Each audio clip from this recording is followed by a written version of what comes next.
Your daily election 2023 update. This is Election Fix, powered by Newstalk ZB. Kia ora, I'm Raylene Ramsay, and this is Election Fix for Tuesday, the 3rd of October.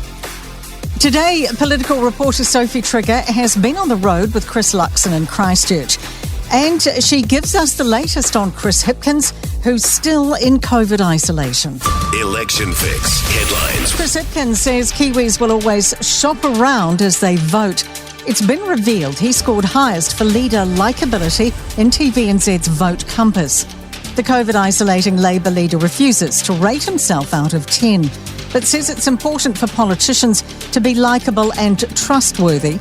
Speaking in a Zoom media conference, he says external conditions could explain why his high likeability isn't translating to good poll numbers. I've already acknowledged that at the moment, times are tough for New Zealanders, and it's natural when times are tough to be looking around and contemplating change. A political commentator believes voters may be no worse off if a leaders' debate can't happen in Christchurch.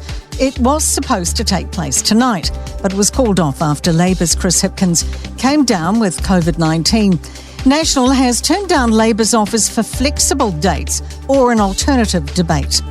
Independent political commentator Grant Duncan thinks it won't have a huge impact on the campaign process. I don't think it makes a great deal of difference to the election itself, because whilst these debates can be great entertainment in a certain way, they're not particularly informative. Rawiri Waititi's revealed he's not a fan of standard democracy as the clock ticks down to polling day on October 14. Te Pāti Māori's co-leader says once MPs get to the House, many lose connections to the grassroots. In a candid interview with News Hub, Waititi says over the past term, he's tried to reflect more of Aotearoa in Parliament. Democracy is a tyranny of the majority. I think Māori had a form of democracy where the collective made a decision. And the thing is, if you didn't uphold what the community wanted, you were gone. All the moments from the campaign trail. This is Election Fix from Newstalk ZB. Now to our team out and about with the politicians. Newstalk ZB's political reporter Sophie Trigger joins us now. Sophie, Chris Luxon's announced a health policy in Christchurch. What does this involve? Kia ora, Raylene. Yes, that's correct. Chris Luxon today made 3 sort of new major health promises in the areas of maternity, diabetes and mental health. National's first promising to invest an extra $19 million to extend free natal stays for people who have just had babies to 3 days, up from 48 hours, which is what it is currently. The funding will be ring-fenced to make sure those who need it can get it.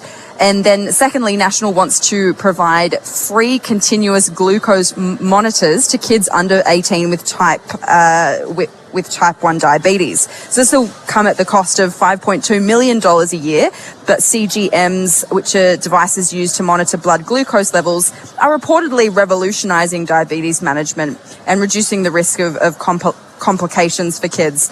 And then thirdly, there was a mental health promise. So National's pledging to train more psychiatrists by increasing the number of psychiatrist registrar placements to 50 from around 37 and double psychologist training placements from 40 to 80. So quite a significant announcement today, a number of promises in the health area. Luxon was mixing and mingling with some young families before the announcement, and health did come up as something that voters really want to see from a new government. So yeah, it will definitely be interesting to see how this one lands with voters. Sophie, what was next on the campaign trail for him today? So fresh off the policy announcement, Luxon's been visiting a retirement village, Lady Wingram Retirement Village. And despite Wigram being held by Labour's Megan Woods for 12 years, there was quite an eager room of seniors waiting to hear Luxon speak. He charmed them quite easily, reminiscing about his and his wife Amanda's Christchurch origins and making lots of self-deprecating jokes about his baldness.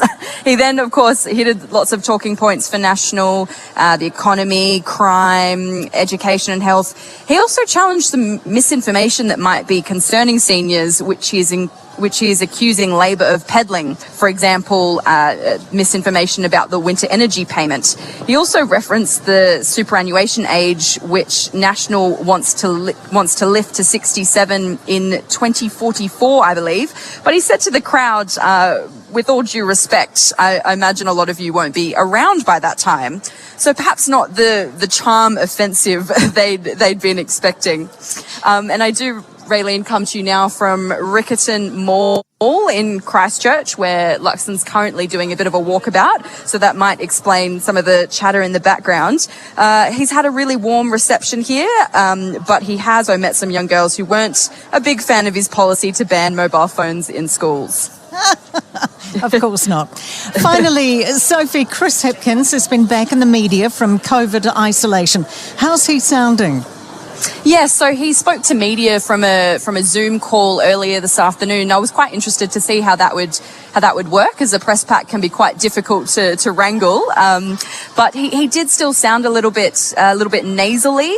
Labor, of course, will be hoping he's able to come back all guns blazing towards the end of the week when he's out of isolation. But as we do know, COVID can knock you around a little bit. So it may be that he's not able to sort of return with the same energy that we saw from him last week. Many thanks, Sophie. Election Fix. And that is Election Fix for Tuesday, the 3rd of October. Join us again tomorrow to get the latest update on everything from the campaign trail from the Newstalk ZB newsroom. And you can also head to newstalkzb.co.nz / that is election 2023 for all your political news and analysis. I'm Raylene Ramsay. We'll see you tomorrow.